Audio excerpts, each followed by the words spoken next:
El violador eres tú. Así decía un grito clave en el estallido social que hace solo 4 días atrás conmemorábamos los 5 años. El violador eres tú, que hizo una síntesis no en el momento mismo del estallido, sino algunas semanas después, en noviembre. Y de alguna manera hizo la síntesis de esa rabia, ese malestar social en la sociedad chilena, con lo que ya había sido un año antes, el Mayo Feminista del 2018. Y en este trabajo de síntesis semántico extraordinario, con solo 4 palabras, se hablaba de que eran los jueces, de que eran los políticos, que era el poder, que era el patriarcado. Pasan 5 años y el mismo día que se cumplen 5 años del estallido, el presidente Gabriel Boric, en una inusual conferencia de prensa, se refiere a una situación que podría estar solo en el ámbito de lo policial, que es la acusación de violación, de abuso sexual y o violación a un subsecretario de Estado, Manuel Monsalve. Y por lo tanto, insisto, una noticia que podría ser policial queda instalada en el plano político. ¿Será por los errores del presidente? ¿Será porque el personaje en cuestión, Monsalve, es muy grande? ¿Será porque la derecha ha visto una oportunidad? ¿Será sencillamente por los medios, tratando nuevamente, siguiendo probablemente los intereses de la derecha, de empatar lo que pasaba con el caso Hermosilla? No lo sabemos. Teorías hay muchas y creo que es hora en esta mesa de establecer las responsabilidades de lo político, no de lo delictual, porque para eso farándula, nosotros no. Aquí comienza un Provócame especial en que tendremos que desmenuzar qué tanto hay de cierto o no con que aún resoplan los ecos de lo que hace 5 años nos dijeron las tesis. Aquí comienza Provócame.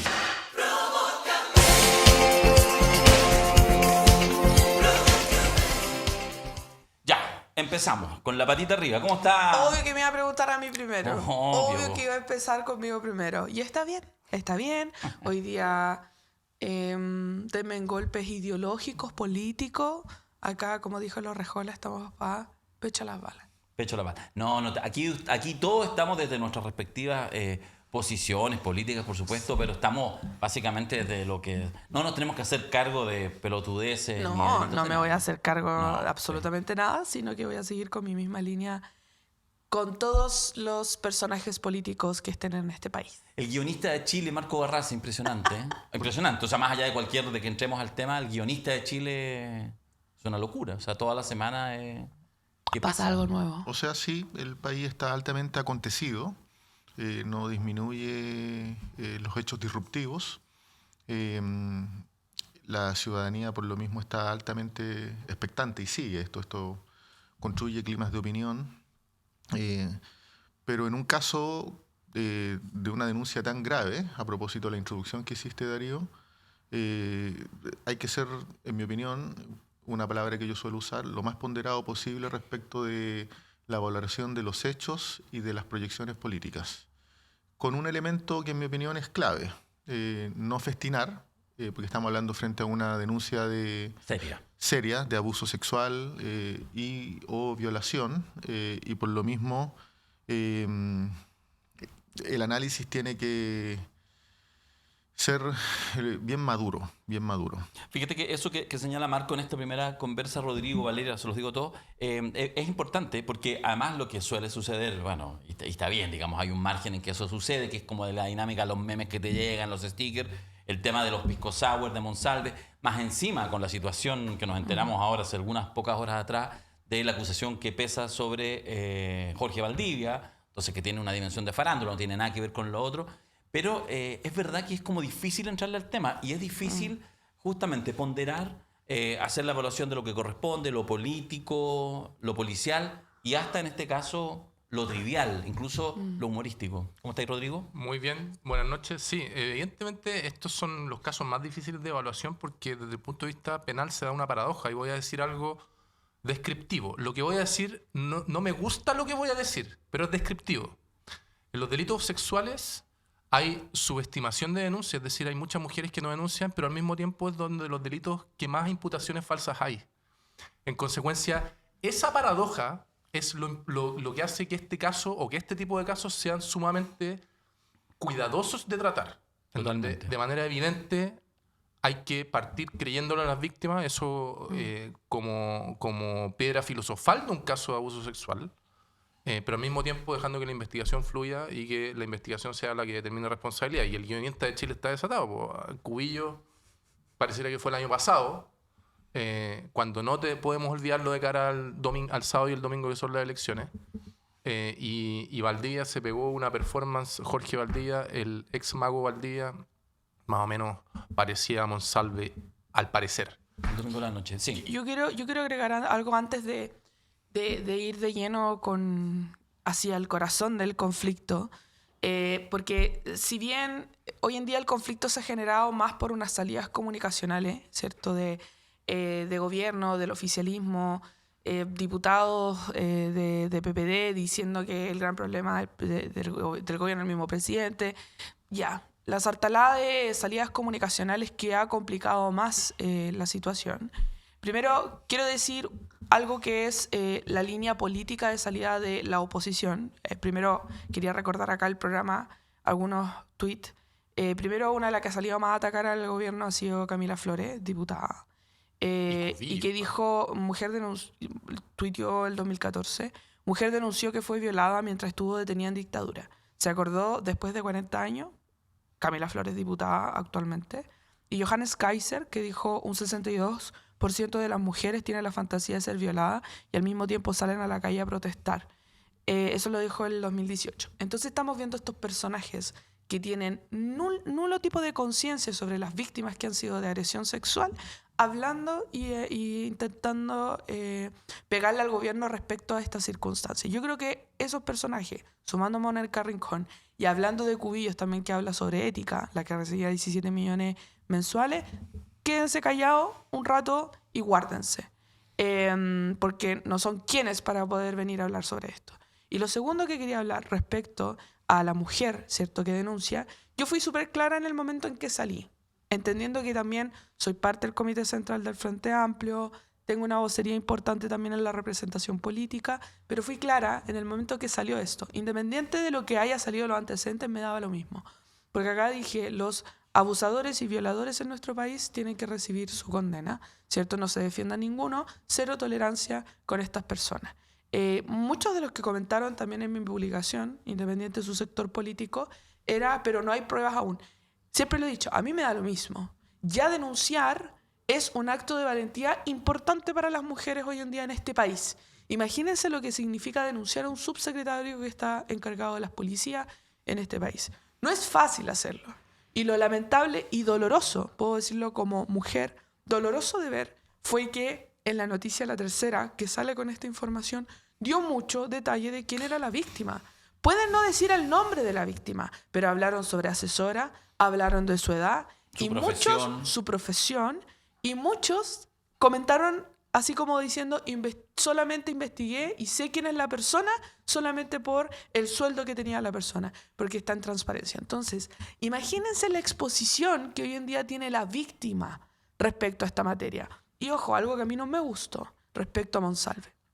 Cuando él anuncia en un punto de prensa de que renuncia, ¿cierto?, a la subsecretaría, da su opinión de manera pública con todos los canales de televisión diciendo que es inocente. Eso también es un privilegio dentro del juicio.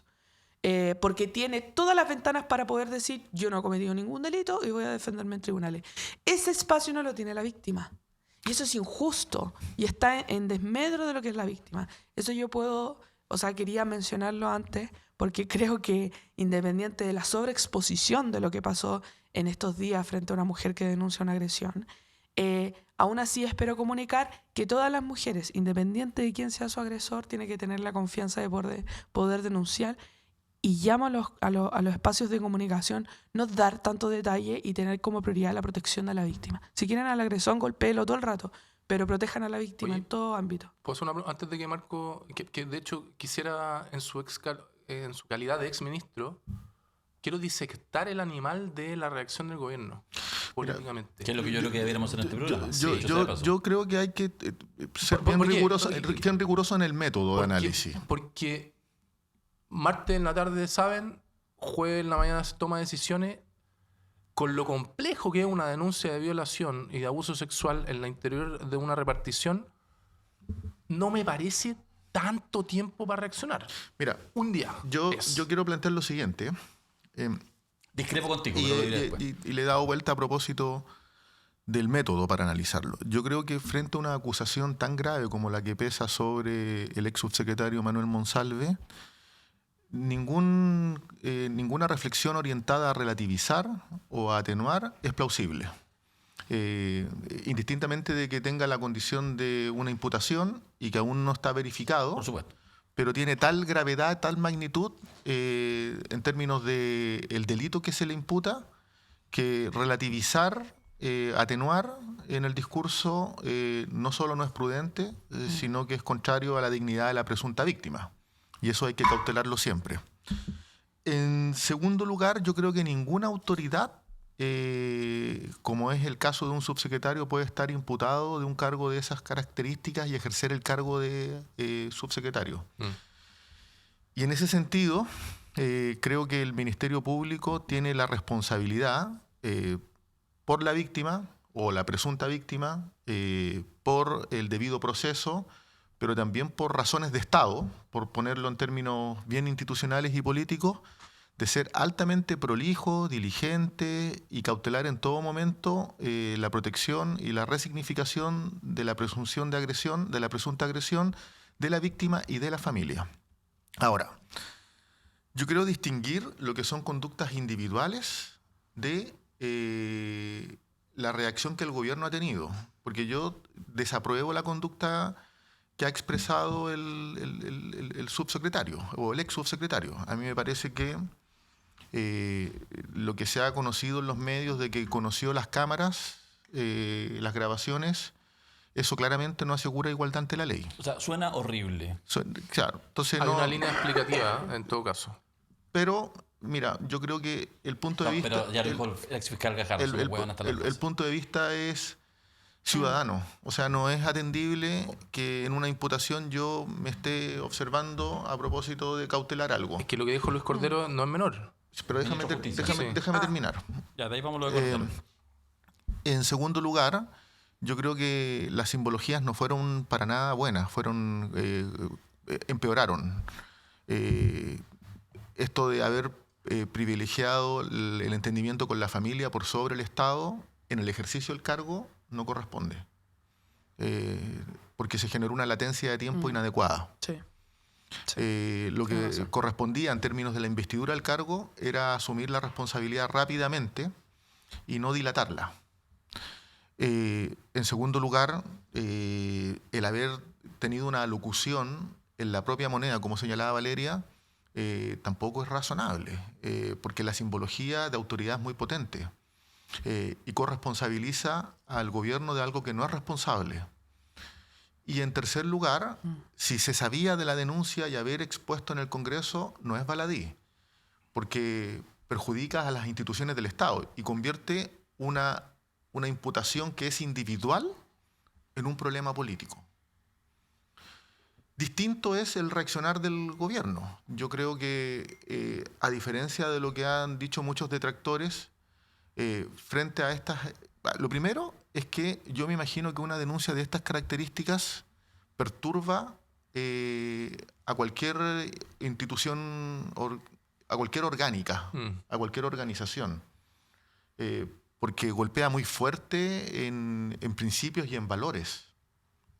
Entonces, los errores también tienen respuestas en ese estado de perturbación. Dicho eso, yo creo que el presidente Boric, al final del día, dio una señal muy potente de transparencia y honestidad con esa intervención larga. Porque indistintamente de que pueda haber resultado a ratos confusa, la situación en sí misma genera confusión, la denuncia. Y yo creo que marca una distinción muy potente respecto del accionar de la derecha frente a otros casos. En la situación de corrupción más grave en la historia de Chile, que es el caso Hermosilla, con una red de corrupción que involucra al poder del Estado, el Ejecutivo, con el gobierno del presidente Piñera, que involucra al Poder Judicial, que involucra al Poder Económico, que involucra a parlamentarios que nominaron a la jueza Vivanco. Lo que hemos conocido son información a cuentagotas a partir de filtraciones en los medios de comunicación o investigaciones periodísticas, que se inicia por una investigación periodística. Pero no hemos conocido ningún gesto de honestidad y transparencia frente al hecho. De acuerdo. Entonces, uno puede tener cualquier valoración sobre respuestas particulares, pero creo que marca un hito de transparencia y honestidad que al final del día es bien valorado ciudadanamente. Yo, a ver, yo no puedo dejar de mirar todo el tiempo a Gabriel Boric. Y para eso primero necesito hacer una distinción, porque para ser justo, me parece que lo voy a decir medio obvio, pero a veces no, para no omitir. Aquí, Monsalve es una noticia policial. Es una noticia policial. O sea, ¿de qué te acusan? Nada, ni siquiera, qué sé yo, no sé, de repente hasta líos de plata, pero que tiene un componente político. No, huevón de 59 años, no sé, probablemente con la depresión, que va a cumplir 60, quién sabe, el estrés de la weá, y por lo tanto él decide que en realidad está súper bien mantener relaciones consentidas con una subalterna de 30 años menor. Subalterna a la cual, más o menos, obviamente, seguramente conoce hace muchos años. No quiero meterme en las pulsiones del ex subsecretario, pero además me parece muy rasca, ¿ya? Es una subalterna. O sea, muy amateur él en la toma de decisiones. Sí, pero estoy hablando nuevamente, el patriarcado eres tú, estoy hablando de una pulsión, pero así Sí. muy compleja. Si aquí también estamos hablando de fenómenos sociales. O sea, el hombre, o sea, es que las tiene todas, weón. Ojo, estoy en esta primera parte, me voy a alargar, lo siento. En esta primera parte me estoy haciendo incluso cargo de que lo que dice Monsalve es cierto. Ni siquiera la acusación de la víctima. La defensa de Monsalve me parece ya en sí mismo repugnante, efectivamente no es delito, ¿ya? Porque en el fondo uno podrá tener, yo tengo 50 años, uno podrá meterse con alguien más joven, por supuesto, digamos, pero con una subalterna, joven, que conoce desde el origen, que además en 6 meses la subió 2 veces de responsabilidad de cargo. O sea, weón, ¿qué es eso? O sea, eso es las tesis. Vuelvo a mi introducción. Eso es las tesis. Eso es el macho opresor. Que es efectivamente una configuración de cómo ha sido la sociedad chilena en su historia. Sí. Me parece gravísimo. Eso es justamente lo que uno entiende que un gobierno feminista viene a romper, ¿ya? Entonces, insisto, me hago cargo incluso de la tesis de Monsalve. Ya, pero lo saco. Y además es acusado de violación. Efectivamente, además es acusado de algo mucho más allá de esto que acabo de escribir. Y en eso no tiene que ver nadie. Ni Carolina Toá, ni su jefe de gabinete, ni menos el presidente de la República. Nada. Despejémoslo. Ellos no están sucios con esa acusación.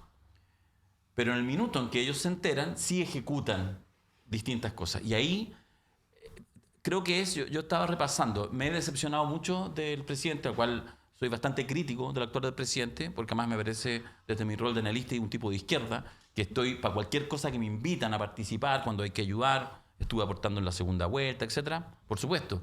Pero por lo mismo trato de ser incluso más duro con mi propio sector porque me parece que es lo mejor a la larga.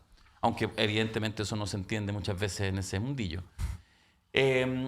Entonces, yo fíjate que con la figura del presidente, en este caso es la anterior vez que me decepcioné como ahora, y lo voy a ligar, fue cuando en el funeral de Piñera manifestó lo que manifestó y ensalzó la figura de Piñera.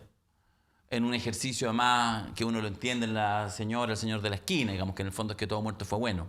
Pero, y en esa oportunidad, Gabriel Boric dijo lo siguiente: no es lo mismo habitar el cargo. Habló en aquella oportunidad para el funeral de Piñera respecto al sillón de O'Higgins. Quiso hacer justamente la salvedad que cuando estás en ese lugar tienes una comprensión mayor. Frase que a mí me parece muy desafortunada porque supone que entonces solamente él podría dialogar con expresidentes de la República. Yo no podría decirle nada porque él me miraría y me diría, bueno, tú no estás en el sillón de O'Higgins, no entendí. Pero él puso a comienzos de este año esa vara. Que le queda, a mi juicio, como poncho. Y ahora es la demostración. Entonces, habitar el cargo, estar sentado en el sillón de O'Higgins, implica para un presidente feminista, de un gobierno feminista, una reacción, no solo en términos de rapidez, sino en comprensión del proceso, que hoy nos tiene en este programa que hablamos de política y no de noticias policiales, hablando de esto y no de las elecciones del fin de semana. Oye, a propósito de lo que dices, Darío, yo quiero hacer un comentario en mi calidad de ex jefe del programa Denuncia Seguro, donde yo fui la jefatura de ese programa de la Subsecretaría de Prevención del Delito en Piñera 2 en Piñera 1 y Bachelet 2. y me llama la atención porque nosotros recibimos una denuncia de una persona que filtraba información a una banda narco. O sea, el Denuncia Seguro recibe 80% de llamadas de denuncias sobre narco y teníamos sentado una persona que filtraba información a una banda narco. el gobierno de Bachelet 2. Que estaba infiltrado en el gobierno. Sí, ahijada política de un alto personal del Partido Socialista. Todo esto está en la prensa. No voy a repetir para no meterme en problemas, pero yo denuncié al Ministerio Público. Significó mi salida del gobierno de Bachelet 2. Me echaron en sencillas cuentas porque yo escalé este problema. Quisieron proteger a una persona que filtraba información de una banda narco y yo no aguanté esto. Me terminaron echando a mí y a esa persona que filtraba la información. ¿Por qué te cuento esta historia? Por recibir una denuncia no es algo fácil en su tratamiento. Una denuncia puede ser cierto o puede no ser cierto, y cuando no es cierto te meten en un problema de este porte porque al final te demandan después en los tribunales laborales, entre otras cosas. Y en ese momento nosotros lo que levantamos fue un procedimiento, un protocolo de tratamiento de las denuncias, que yo no sé por qué, desconozco si se ha llevado a cabo, pero creo que no está operando. Debería esto profesionalizarse, en línea con tu comentario. Oye, llega una denuncia contra uno de los altos personeros de esta repartición pública, de esta categoría, porque distinto es un hurto, distinto es un robo por sorpresa. Una denuncia de carácter sexual debería detonar el red flag 1, separación inmediata de funciones. Claro. ¿Cómo esto no se ha profesionalizado? Yo creo que es importante, una de las conclusiones respecto a este caso es la profesionalización del servicio público respecto a cómo tratar este tipo de denuncias, porque son evidentemente la foto política negativa para el gobierno, es lo que tú mismo relataste. O sea, qué distinto hubiera sido de que el miércoles no hubiera ido al Congreso y qué distinto hubiera sido si el martes a las 9 de la noche le dicen, señor Monsalve, usted lo separamos de sus funciones. ¿Afecta mucho al gobierno, afecta mucho al presidente? Si no, pasará en un par de semanas yo más. quiero matizar la reflexión. Yo conteste con la idea central de que frente a una denuncia de agresión sexual, las latencias, los tiempos de espera no son convenientes. Porque la persona denunciada activa estrategias defensivas, porque la persona que es presunta víctima también los tiempos de espera son vulneraciones en sí mismos. Y en eso no tengo ninguna observación. Yo creo que el problema se origina en que en el Ministerio del Interior tendría que haber quedado resuelto este problema y la institución más con mayor velocidad y no haber escalado al presidente de la República. Y creo que lo que hace el presidente de la República es establecer un punto de inflexión en su alocución, mostrando transparencia y dándole garantía a la ciudadanía de que aquí no hay nada que esconder. A riesgo de sonar improvisado, a riesgo de lesionar la propia imagen. Pero me parece que esa es una respuesta institucional que empatiza mucho más con la ciudadanía, empatiza mucho más con la víctima y resignifica el problema en términos concretos. No hay soluciones. O sea, yo hago la distinción entre la conducta imputada al ex subsecretario, que tengo todos los reparos que señalé, todo el juicio negativo, lo acabo de explicar, del proceder del gobierno, porque yo creo que el gobierno no tiene ninguna intención de esconder, ni ocultar, ni nada por el estilo. Esto debiese haberse resuelto a escala Ministerio del Interior. Y la destitución tendría que haber sido más veloz. Pero endosarle, atribuirle al presidente cualquier otra intencionalidad... Es una tesis bien interesante y bien problemática la que plantea. Es un error. O sea, perdona, voy a hacer el típico ejercicio, digamos, voy a interpretar tus palabras, porque más allá, digamos, de la delicadeza en que lo dices, si efectivamente uno podría atribuirle una responsabilidad al Ministerio del Interior, a la ministra, estamos hablando que una natural y obvia presidenciable, probablemente con pocas chances, que es probablemente, yo creo, el análisis que se hace hoy en día. Quiero complementar, si mi punto no es ese. Ella misma señaló que las cosas se podrían haber hecho de mejor manera. Yo creo que una denuncia de estas características en cualquier espacio laboral, con la dimensión más estructural de que aquí estamos frente al Estado, a la administración del Estado, es perturbadora. Y genera, se vuelve ripioso la capacidad de respuesta. No estoy justificando, quiero ser bien claro. Si lo que yo creo es que tendría que haberse resuelto antes y no haber escalado el presidente de la República. Ahora, las salidas dependen del presidente de la República. En fin. Ahora, hay Pero otra- los ministerios igual cuentan con, o sea, son cargos de confianza, po. O sea, el presidente no va a estar, o sea, obviamente el presidente tiene una figura de que un jefe de Estado, está bien, pero sus cargos de confianza son los que lleva cada una de sus carteras. Él no va a ver la destitución en sí como de conflictos de cada cartera dentro de los ministerios. Entonces, claro, yo vi la primera salida que vi fue de la ministra Toa, la primera, y que dejó flancos abiertos también. No fue clara. Ella fue la que dice en una primera instancia de que le da 2 días para ir a contarle a la familia. Ella también es la que toma este punto de flexibilidad en su decisión. Pero también, claro, o sea, se genera, hay primero identificar, a mi parecer, errores en las salidas comunicacionales. Lo primero es que quien tiene que tener salidas comunicacionales independiente de la cartera es la vocera de gobierno. Ella es la primera y única quien debió haber salido en aclarar esta situación, ¿cierto? Y darle información hacia la prensa y al país. Si bien me parece que el presidente actuó más bien de ingenuidad, en el sentido de que pensaba que realmente la prensa estaba interesada en saber cómo se resolvía el problema, y no más bien como hemos visto un festín comunicacional de esta cierta torpeza del presidente de estar 55 minutos dando explicación y leyendo su celular. Leyendo los chats del celular, ¿cierto?, a la prensa. Hay una percepción que dicen, bueno, el presidente es transparente. Y en un momento después, porque la última que habla es la vocera de gobierno, quien debió ser la primera en hablar. y nunca sabremos exactamente, o quizás sí. Y ojo con el tema ¿Cuándo se enteró comunicacional. la vocera? Po? Porque en el fondo, es que por eso digo que yo creo que toda la articulación de esto es desnuda a un nivel de Pero permíteme plantear una duda. amateurismo. Pero Si ¿qué podemos decir que ya hay una salida comunicacional y hay un problema de salida comunicacional respecto a este tema. Pero a lo que veo o lo que percibo es que también hay un problema comunicacional interno dentro del gobierno. Yo insisto, a mí me parece irrisorio que no haya sido la vocera de gobierno, ¿cierto? Que es muy buena en su trabajo, porque en el momento Pero que ella sale... ella después dio una alocución. No, sí, y pero lo digo, estructuró la digo, intervención. digo los timing. O sea, Los timing que ella sale es la última en decir las cosas. Incluso cuando ella sale, deja muy claro qué fue lo que... Como el actuar del presidente, tuvo que dar explicaciones por el actuar del presidente, pero también tener una línea de salida comunicacional respecto al Ministerio de Interior. Concuerdo con Marcos. Hay problemas que pasan en una cartera independiente, que la del Ministerio de Interior es la más fuerte, a mi parecer, dentro de ella, que se tenía que resolver en ese momento. Yo fíjate que te escucho, Valeria, y yo vuelvo a enfocar. Mira, no me quiero dar un festín, porque además me parece que el tema tiene mucha profundidad, pero yo veo un gran problema en el director de orquesta, de verdad.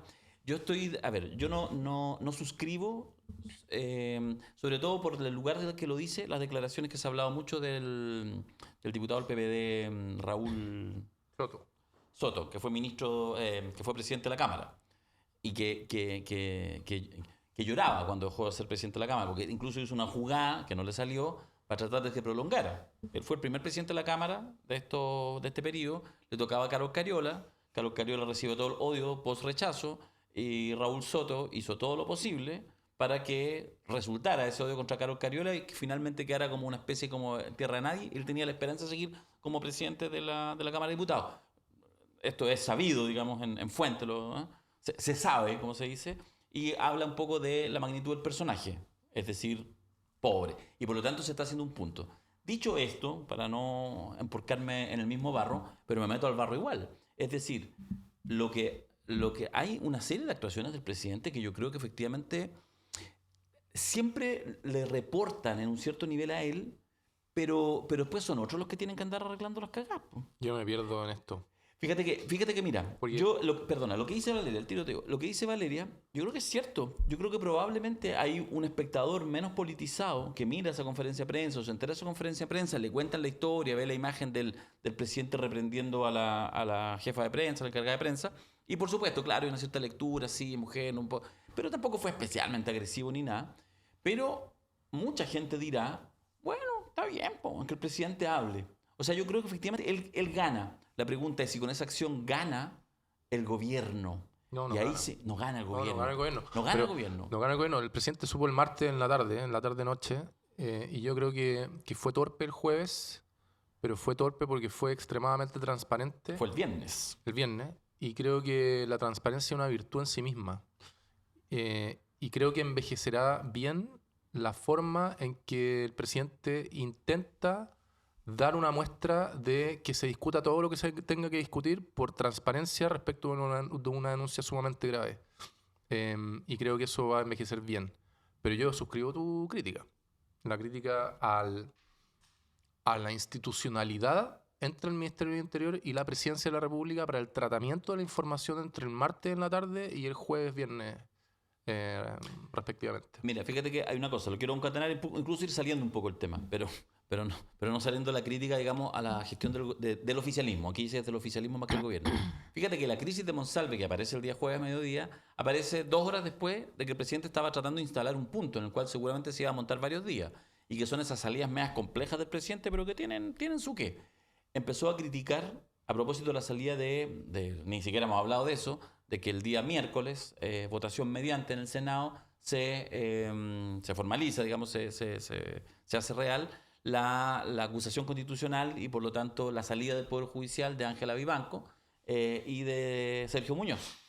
Y sale el presidente criticando a los diputados que permitieron que esto sucediera. Porque entonces además uno empieza a decir, no entiendo nada. Porque resulta que los senadores oficialistas, todos y todas las senadoras oficialistas, votaron en contra de la acusación constitucional de Muñoz. Pero ya les llegó cuando el muerto ya estaba listo. Ya había que clavar nomás la última. ¿Por qué? Porque esa acusación doble, espuriamente doble, Sí. ideada por la derecha hace 3 semanas atrás, por la bancada de Renovación Nacional, que se pone a votación y los diputados y diputadas, muchos, no todos, de hecho no fueron la mayoría. Vlado votó rechazando la acusación doble porque sabía que es lo que iba a pasar. Porque Pero aparte el banco ya evidente. estaba... Oye, la había sacado el mismo Poder Judicial. Sí, pero o sea, lo que quiero decir es, ya estaba ahí en una situación compleja, es decir, ¿qué está pasando en el oficialismo? Que en un minuto que uno entendía, pues lo hemos hablado en este programa, la derecha está En el suelo. en el suelo, o estaba, no lo sabemos, pero está en el suelo, porque lo que ha aparecido en los últimos meses, todo lo que tiene que ver con el caso Hermosilla, nuevamente lo hemos dicho acá tantas veces, pero lleva en línea recta el gobierno de Sebastián Piñera. Si esto no es la manzana podrida, la gracia o desgracia para la derecha, la gracia del caso Hermosilla es que no estamos hablando de la manzana podrida, estamos hablando del esquema, estamos hablando del pilar fundamental. Y Vivanco estaba en eso. Y lo dijimos, yo lo dije, lo he dicho en todos los espacios, dije, ¿por qué le meten más juez? No, que Matu, hasta Carroza apareció un tiempo, que Muñoz, bueno, sí, capaz que todos tengan que salir del Poder Judicial. Pero este caso tenía que ver con Ángela Vivanco, operadora Hermosilla, operador de Chadwick, mano derecha de Piñera. Dios mío. Y bueno, primero se hacen esa zancadilla que termina efectivamente, la noticia finalmente no fue Ángela Vivanco. Si Ángela Vivanco la sacaron por corrupta, sus propios pares, unánimemente en la Corte Suprema, que es lo que tenía que hacer. Pero los diputados y diputadas que se engolosinan, entonces aceptaron que metieran a Muñoz en la jugada. Y sale Muñoz, empate, bueno, y además aparece esto. Entonces, yo digo que hay un esquema, ojo, atención, hay una debilidad, me parece, estructural en el oficialismo, que más allá de que en los últimos meses le haya entrado sangre al cuerpo, a mí me preocupa. Se lo digo a ustedes que son militantes de partidos oficialistas, no sé por qué hacerse cargo de lo que hacen sus partidos, digamos, sus diputados, etcétera. Pero a mí me parece, y creo que es materia de discusión, que hay una cierta debilidad, como que sopla y se cae la estantería. Y me preocupa que la derecha, y yo suscribo lo que tú decías y vale al comienzo, lo empieza a sacar colá, y no solo eso, aparece bueno hasta Johannes Kaiser tratando de dar lecciones, pero la debilidad, a mí no me interesa analizar a la derecha en el sentido de lo que deberán hacer bien. Me preocupa que desde el lado del oficialismo, de la multiplicidad de fuerzas progresistas, suceda esto. Sí, no, es que yo quería decir, solamente para ver, la salida que tuvo Raúl Soto, pues la gente sí no sabe, yo creo que sí. Él dice, el peor enemigo del gobierno es el propio presidente Boric. Yo quiero que ojalá llegasen a entender la forma en que yo veo la política y los partidos políticos.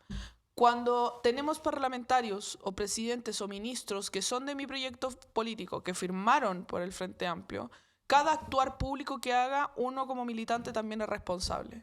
No solamente por su actuar o por cómo nos llevamos en la interna del partido, que tenemos nuestras instancias para poder resolver conflictos, sino también porque estos no son proyectos egoístas y de cada uno.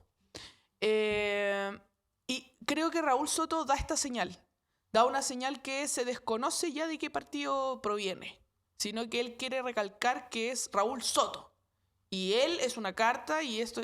Esa dinámica de política termina destruyendo los partidos políticos y termina desvirtuando cuál es el foco real de firmar por un partido político que es un proyecto. Totalmente de acuerdo. En el caso que yo el día de mañana cumpliera un rol político en estas circunstancias, político público de elección popular, en estas circunstancias yo espero, en siendo de diputada del oficialismo, espero la salida de mi vocera de gobierno del oficialismo.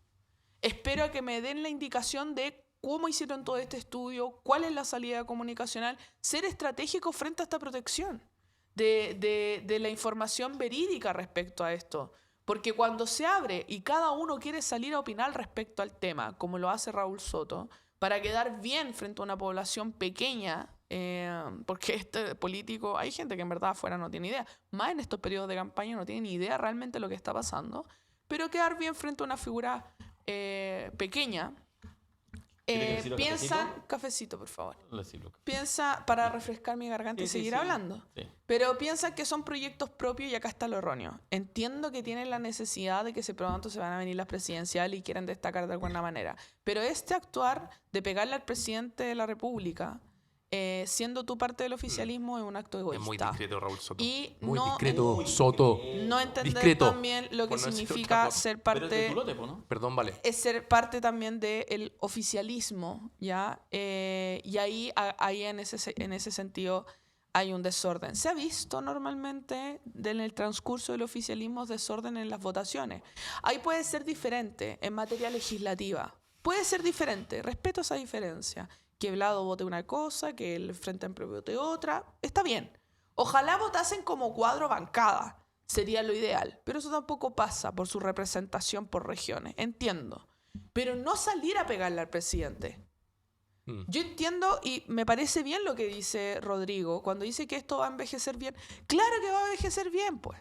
Si van a ver a un presidente que salió leyendo hasta el chat para poder clarificar lo que estuvo pasando. Y al presidente se le reconoce de esa forma. Dicen, bueno, será así, pero en verdad porque no tiene nada que esconder. Tú cuando ves todo este proceso no apuntas al presidente. Pero ojalá que los representantes, tanto de las bancadas de diputados y diputadas, senador y senadora, entendieran que estamos en un proyecto político. Cuando salimos diferente es que se da la vereda, por ejemplo, de que Marcela Cubillos hable de ética, que la Camila Flores hable sobre el derecho de las mujeres, cuando realmente sabemos cuáles son los partidos políticos en este país que han presentado proyectos para que una mujer pudiese denunciar a un subsecretario. Ha sido este gobierno. Y lo aclara Camila Vallejo. Dice... Respetamos las mismas leyes que nosotros impulsamos, porque es este gobierno el que lo ha impulsado. Entonces, estas salidas que ha tenido el diputado Soto, que una salida que con eso golpea muy fuerte al presidente, es una salida egoísta, propia de agenda propia, de necesidad a un futuro tener una elección propia. Y eso no va a pasar. A los militantes no nos da confianza las personas que quieren salir solas, con puntos solos y defenderse solos. Esos no son los liderazgos que necesitamos. Yo creo que la intervención del diputado Soto claramente es improcedente, refleja un exceso de protagonismo, una cuña fácil por sobre un debate riguroso.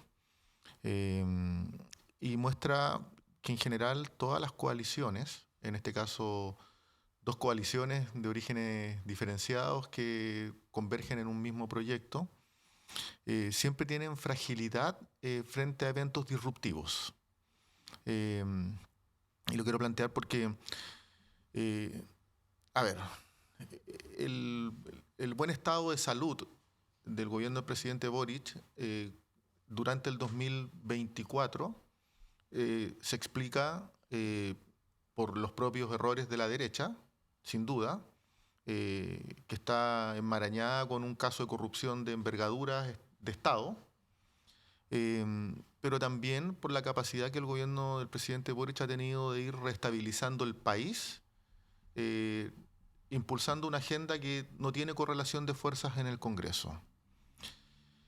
pero esa estabilidad es frágil frente a un evento tan disruptivo, porque la magnitud de la denuncia, el caso que se conoce, es muy violento desde el punto de vista de la emocionalidad de las personas. Entonces, no quiero que quede fuera de este análisis que el gobierno está marchando muy bien. Y el presidente lo que hace frente a la crisis es intentar hacer un reencuadre. Yo no sé si va a envejecer bien o va a envejecer mal ese reencuadre, pero el punto está en que nadie pudiese cuestionar intencionalidades de segundo orden al gobierno a partir del reencuadre del presidente. O sea, se pone un cortafuego muy importante, muy decidor respecto de cuál es la voluntad y la intencionalidad del gobierno. Se reconocen errores propios de un hecho disruptivo, pero no voluntades de grises u opacas desde el punto de vista de las responsabilidades políticas y penales. Solo mencionar un dato que es muy interesante y respecto a entender, yo no sé si algunos parlamentarios se sienten parte o fuera del juego de lo que es de gobierno, o tienen sensibilidades porque no se les escucha en alguna ocasión, etc. Insisto, hay salidas del oficialismo que son muy malas, que le pegan al gobierno, pero que el presidente Gabriel Boric intenta salir de mejor manera también y transparente a la ciudadanía, porque también ese es su deber. Es la percepción de la gente respecto a esta materia y lo que está pasando. Lo de lo que mencionaba Marco sobre, o sea, Darío sobre son iguales para mí, sobre la acusación constitucional. Claro, la de Jean-Pierre Matus se rechaza, hay desorden de los votos, se aprueba la de Vivanco y Muñoz, el 2x1, que se advirtió en varias ocasiones también lo que quería la derecha, se rechazó ahora el de Vivanco sola porque se desecha, ya no tiene sentido. Entonces, ¿cómo es posible que la jugada legislativa de la derecha gana? Y eso también es una autocrítica que tiene que tener la bancada oficialista, que la hicieron. Pero eso no ¿qué pasa? ¿Cómo permitimos que la agenda, porque yo sí creo que todavía la derecha no se va a levantar de lo que están viviendo, en lo absoluto, pero se la están dejando muy fácil. ¿Y por qué lo digo? Porque esto no significa un ring de pelea que por otro lado Manucheri le pega a los diputados del Frente Amplio, que el Raúl Soto le quiere pegar al presidente porque él quiere ser presidente, y que para acá tú Matei hiciste esto, Marcela Cubillos de vuelo hiciste. No sé, no es un ring, sino que los diputados tienen relevancia en esta discusión porque son fiscalizadores. Esto no es una pelea de matinal, esto es un rol con quien tiene la investidura de un diputado o una diputada de fiscalizar, porque acá hay plata de municipios metida, plata de Estado metido, por eso está cayendo Hermosilla y todos los que vienen con ellos. Solamente agregar un dato que salió en interferencia. Intendentes que fueron nombrados por Sebastián Piñera, porque Sebastián Piñera está metidísimo en esto. Él era el jefe de Estado cuando pasaba todo esto. Sus intendentes cercanos a la UDI entregaron 1.600 millones de pesos a la Universidad de San Sebastián. Jan Camán, que ahora es candidato a gobernador por Bío Bío, 450 millones. Kun, que ahora es candidato a Core, ¿cierto? Por parte de la UDI entregó 1.042 millones de pesos a la San Sebastián. Y Ulloa, que entregó 125 millones de pesos. ¿Quién está fiscalizando eso? ¿Por qué lo digo? Porque son candidatos. Pueden ganar acá el sábado o el domingo personas que son corruptas. Perdona, y salen interferencia, pero no sale en el Mercurio. Pero porque no vende, pues, no vende. Pero sí, ustedes saben, a mí me llega el Mercurio para saber qué es lo que piensa el contendor, compañeros. Pero me llega el Mercurio y todo es Boric y todo es esto. Y así chiquitito, 17 millones de pesos Marcela Cubillos. No les conviene, pero porque también tienen que entender que la prensa no es nuestra. Bueno, por eso y no va a jugar para nosotros, nunca. La contienda es desigual. El tema es que hay que tener claro que la contienda es desigual. Por eso yo creo que la mirada a lo que está pasando en el oficialismo es compleja. Tú querías decir algo, Marco, pero al tiro dejar esbozado para estos últimos 10 minutos de conversación el tema de las elecciones. También me interesa, compartámoslo, su propia vivencia, su propia experiencia. ¿Por qué lo digo? Porque a mí me da la sensación, a distancia, ustedes han estado apoyando candidatos los tres, así que por eso los interpelo. Yo no, digamos. Me refiero, no he estado en la calle, no he estado en los puertas a puertas y esas cosas. Pero a distancia me da la sensación de que efectivamente ahí, fíjate, el oficialismo se encuentra mucho más.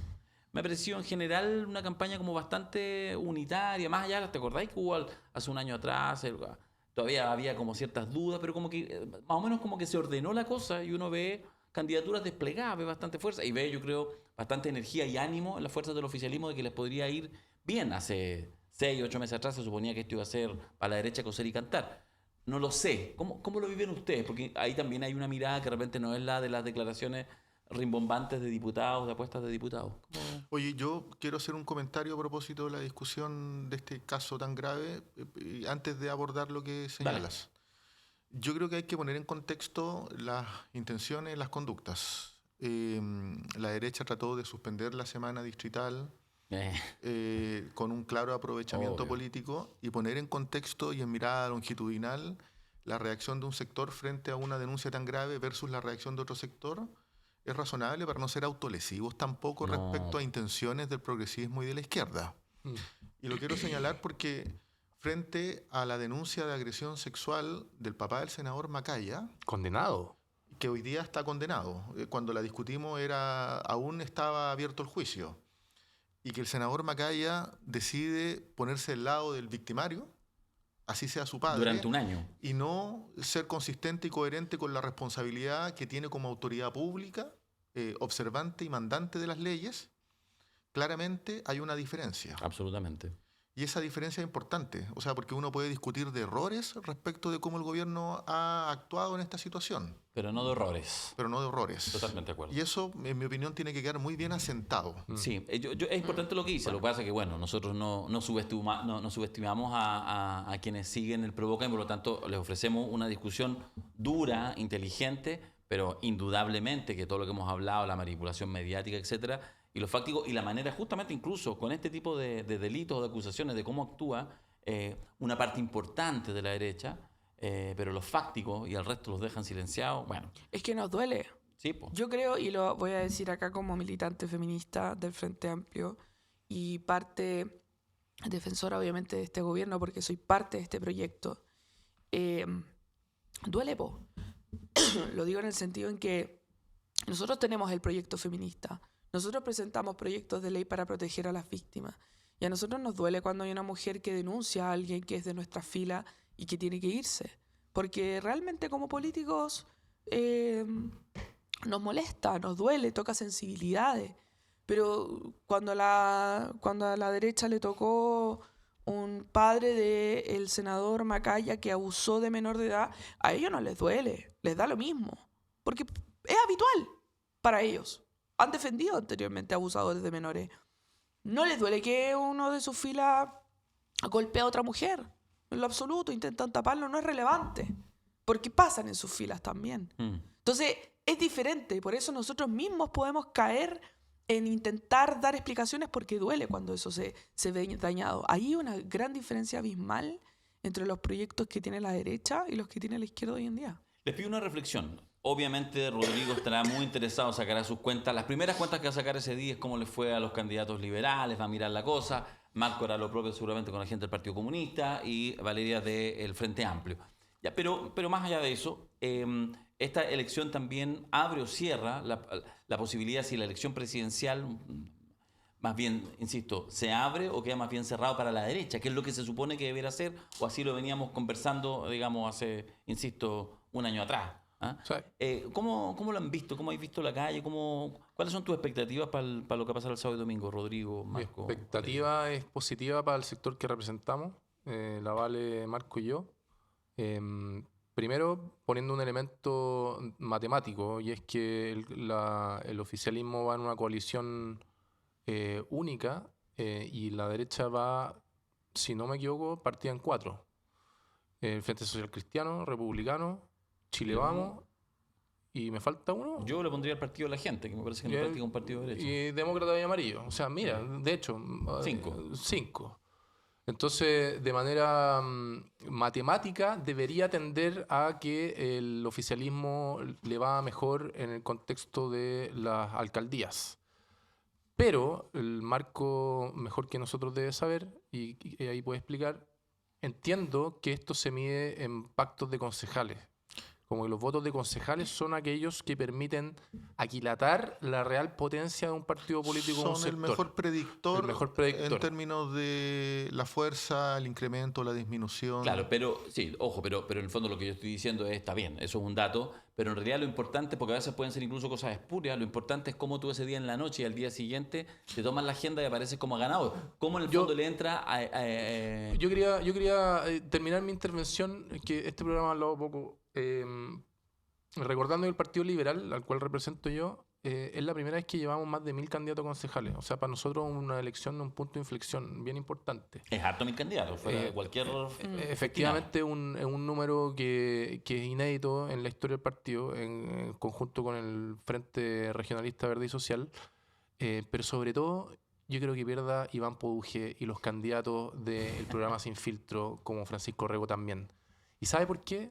Porque yo creo que la política debe profesionalizarse y debe entenderse constructivamente. Y yo estoy chato, realmente chato, de los líderes adversariales como Iván Poduje y Francisco Rego, que todo el tiempo es un debate denostando, atacando y faltando respeto. Y yo, por favor, le pido a la ciudadanía de Viña del Mar y en la región metropolitana que los castigue con los votos. No podemos construir política en base a liderazgos adversariales que todo el tiempo están confrontando, denostando y faltando el respeto.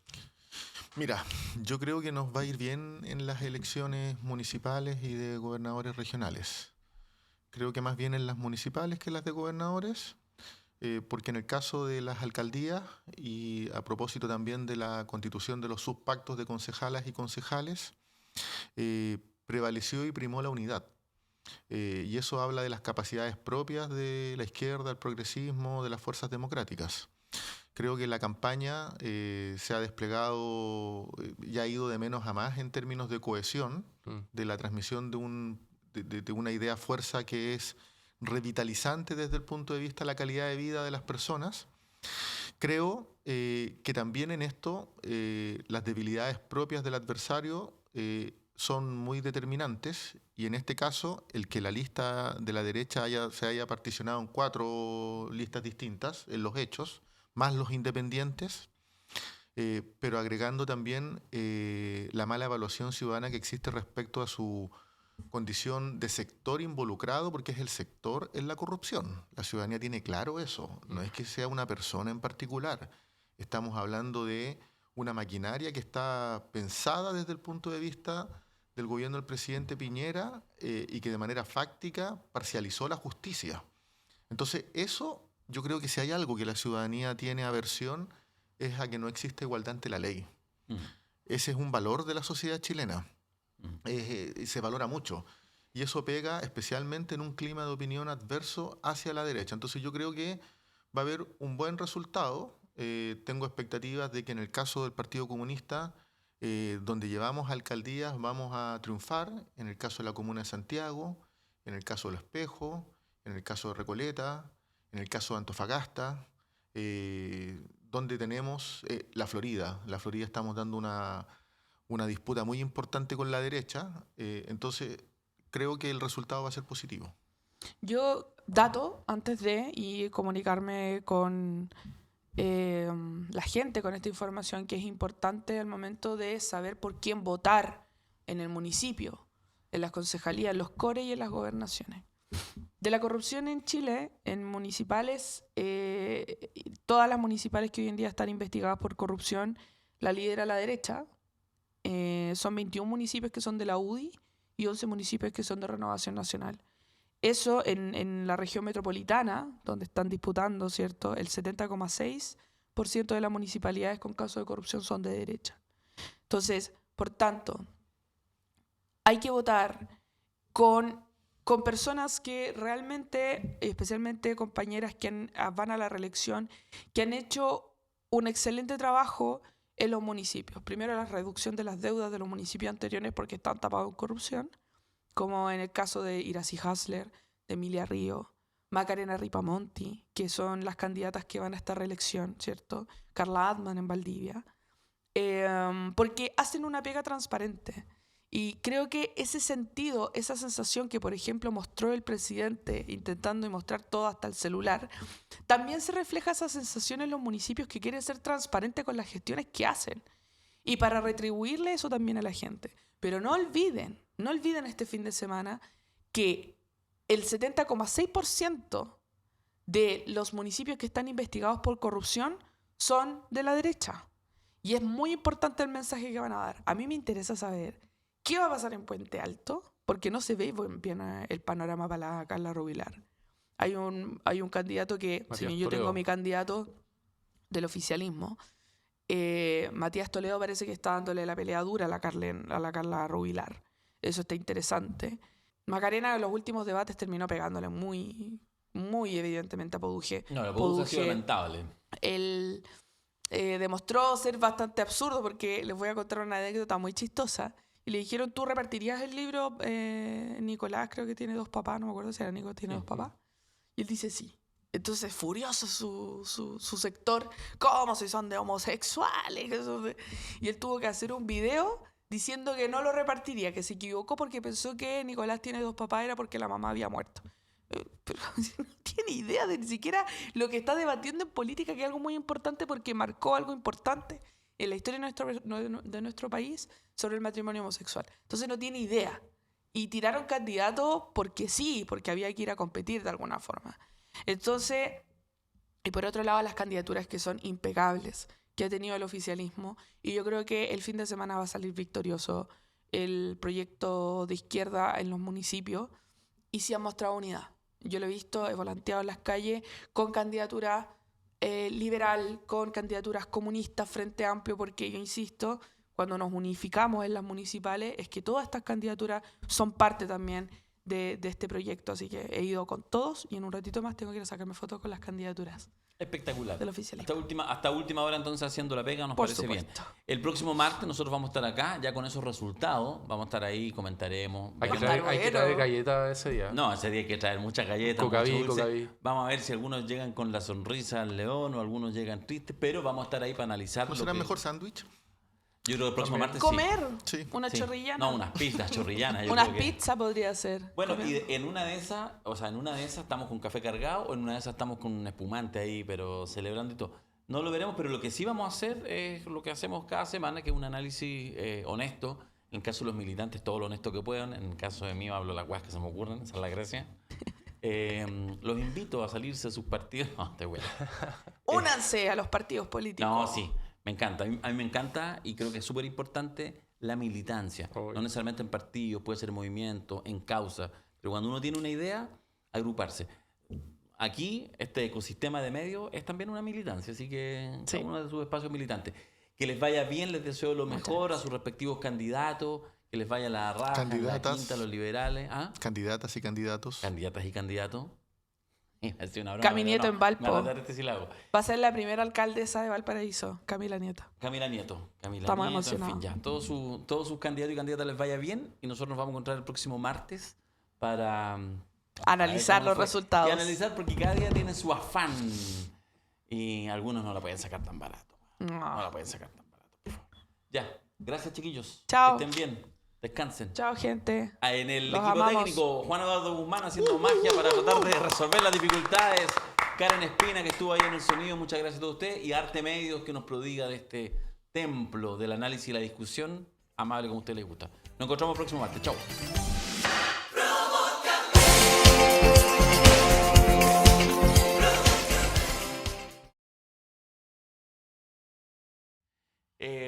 Y por lo tanto, perdón, me distraje. ¿Se cortó, no? Ah, ya vamos a tener que hacer corte este punto. Ya, que me dio terror. Sí, no, prefiero parar un segundo. Sí, pero ya, ¿no se cortó ninguna cámara? Ya. Ya. Ok. Ya. Hablé con Diego, me explicó qué pasaba y Ya. ya lo solucionamos como se soluciona Ya. comúnmente. ¿Y todo esto está en vivo así? No, pues después se cortó. Ah, ok. Sí, pues. Esa partecita. O sea, Se edita. Se edita. De hecho, casi siempre editamos tus opiniones. Ya. Retomo. Ya. Ya. Ya cállense, bueno. Chau. Entonces.